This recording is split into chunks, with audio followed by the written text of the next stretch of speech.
का मी ऑपरेशन केलेली बाई, माझं एवढं गर्भपिशवीचं ऑपरेशन 15 दिवसात मी तुमच्या मागे म्हणजे तुमचं खर्चीकरण हे पण राजू भाऊला पण माहिती, मला परत ऍडमिट करावं लागलं होतं दवाखान्यात, तरी मी नाही आमच्या मामाला निवडून आणायचंय. मग तुम्ही बोला ना मामा, तुम्ही आमदार, तुम्ही स्थायिकी यातले बाकीच्यांचा संबंध येत नाही, त्यांच्या तिकीट द्यायचा, आमदारच तिकीट देईन असा निर्णय पाहिजे. मी नरेंद्र मोदी पर्यंत पोहोचीन की आज कसं काय करता असं, हे लक्षात ठेवा मामा.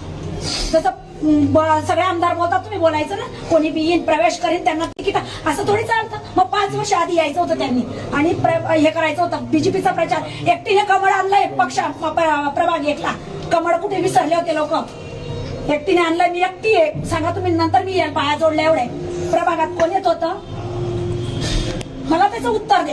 तुम्ही हे मांडा ना की प्रभाग 1 मध्ये हे पळाल्यावर संगीता पाटीलला कमळ आणला तिथे प्रभाग 1 ला आणि तिला तिकीट नाही, तर विषय काय मामा.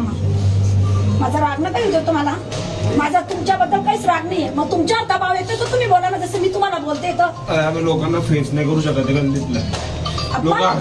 काय केलं तुम्ही. जर मला यांनी सांगितलं जसं की हे लोक येणार आहेत तेव्हाच त्यांनी डिक्लेअर करायचं होतं की बाकीच्यांनी माघार घेऊन, मी फॉर्म टाकला नसता.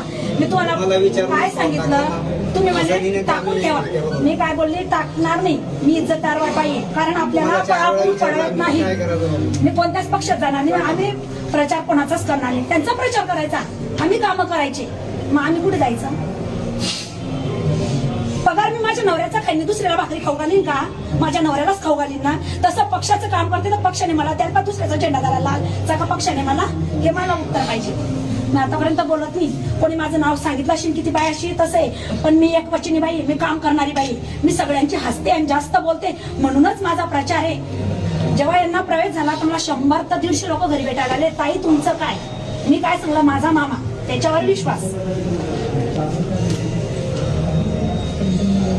हे खोटं नाही मामा, कोणीच नव्हतं त्या 8 वर्षापूर्वी. आणि पहिले मी निवडणूकला तुम्ही विचारा कोणी मदत केलेली, 4 नगरसेवक आणायला. मी त्यांच्या घरी जाऊन बोलून आले, हे तुम्ही घाणपणा केला म्हटलं.